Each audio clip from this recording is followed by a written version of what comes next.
my name's Gary, and today we're going to do an unboxing of a new, yes I did say that, new mobile phone. Cheesy, I know, but let's get into it and see what is in this rather large box.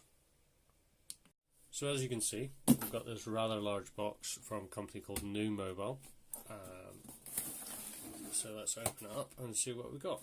So first things first, inside we seem to have a case, which we'll look at further in a moment. A rather nifty bottle.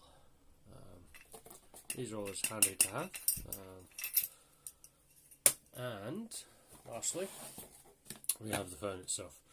So let's just get this larger box out of the way. There we go.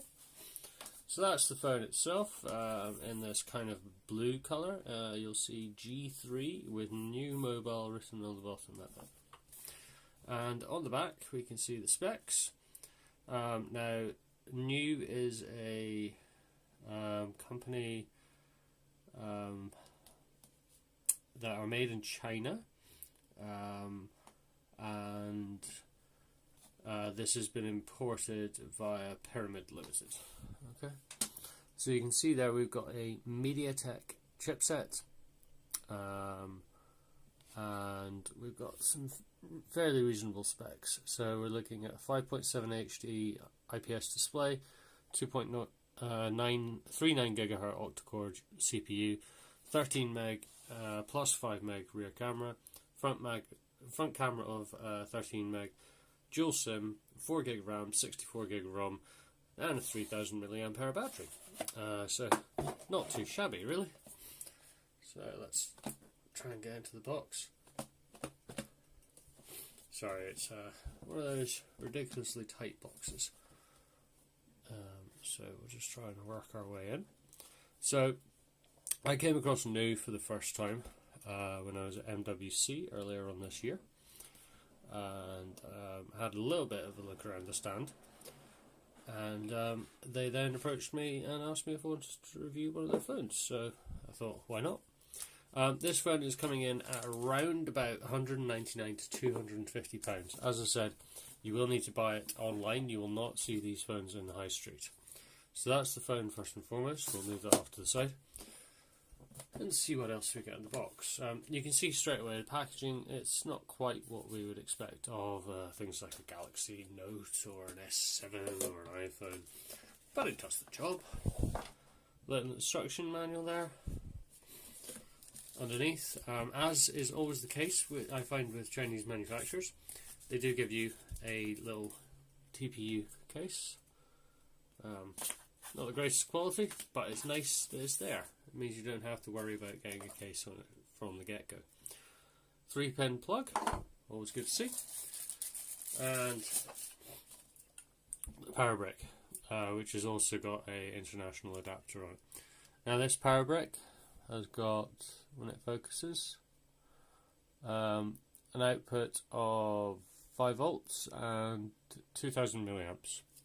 So it should be capable of delivering a reasonably quick charge. What else we got in the box?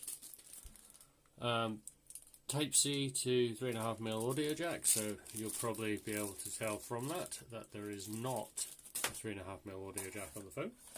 A little bit of a shame, but not the end of the world, as I've largely moved to Bluetooth headphones now as well. In here we have our SIM ejector tool, fairly bog standard, and then last but not least we will have our USB type A to type C cable, and there we are, the aforementioned cables. So there's no fast charging to speak that's mentioned in the specs. However, I'm not actually sure what the MediaTek fast charging protocol is called, so I'm pretty sure it is here, albeit in some guise or another. This tends to be the case with MediaTek. They do include a faster charging. It may not be fast charging as we know it from the Qualcomm fast charge technology or the Samsung fast charge technology, but it is still faster than your traditional slow charging. So we'll just pop all this back over in the box, get it out of the way. There we go, done. Let's get into the phone.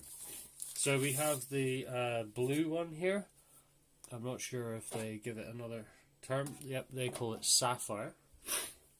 And there we go. So as you can see on the back here, we've got our dual IMEIs and our serial number, and some of the bandings that are available. So GSM supports B2, 3, 5, 8, WCDMA B1 and 8, and FDD LTE 1, 3, 7, 8, 2 and 0.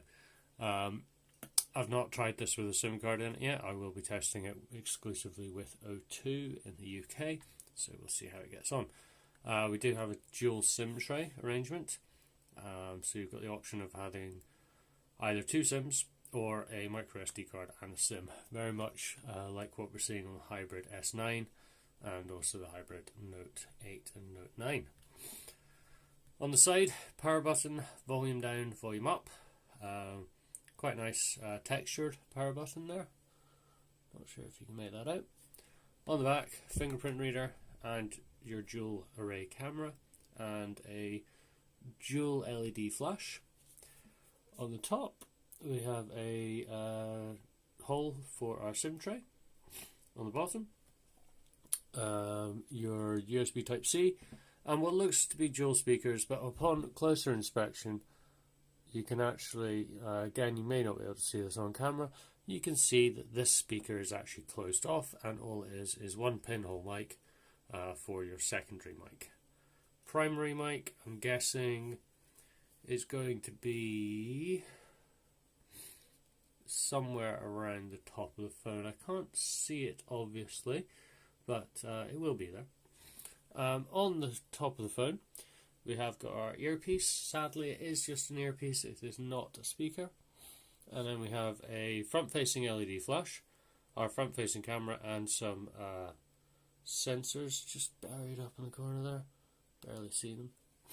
A 18:9 aspect ratio screen, measuring in at the 5.7 inches, and it's an IPS display. And having been using AMOLED screens now consistently for about the last year and a half, in the form of Galaxy S9 and also the Huawei Mate 20 Pro that I'm recording this video on, you can notice the difference.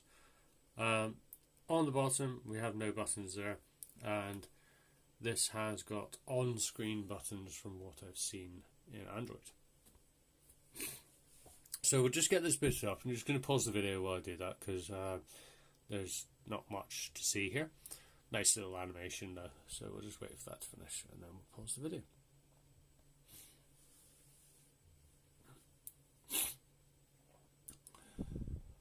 Okay, so we're back and I've now got the phone fully booted up. As you can see, the display is very, very vibrant.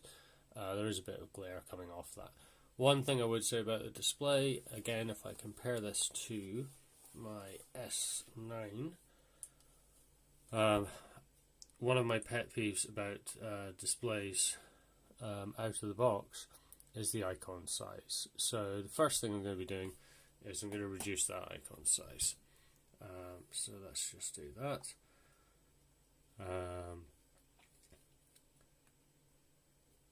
And you'll also notice there that we are running Android. When I can get, there you go, Android 7.11 out of the box. So I'm just going to, as I said, sort that display out, and then we will crack on. So turn the text size all the way down and screen size all the way down. There we go, much better. Okay, so you can now see that the icons have rescaled themselves.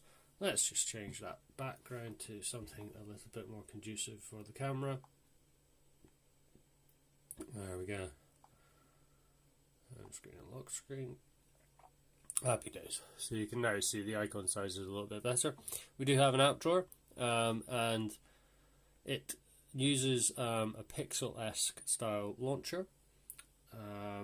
Very, very clean install. There's not much bloat on here.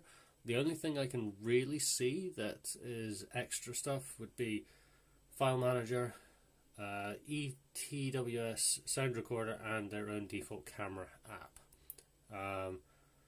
And there is an FM radio as well. So this ETWS thing is, as far as I can tell, it's an early warning system, which is lovely, but not very exciting. Let's quickly have a look at the camera. So camera, as I said, you do have that dual megapixel camera, and you've got various different modes down the side here. So you've got a portrait mode, beauty mode, a panorama mode, mono, and of course your pro mode. Let's just go back to the default one, photo, and we'll have a wee look, focus in on that. And let's try a little bit of a bokeh shot here. Sorry, I'm just off camera while I take this shot. So we're going to focus on that.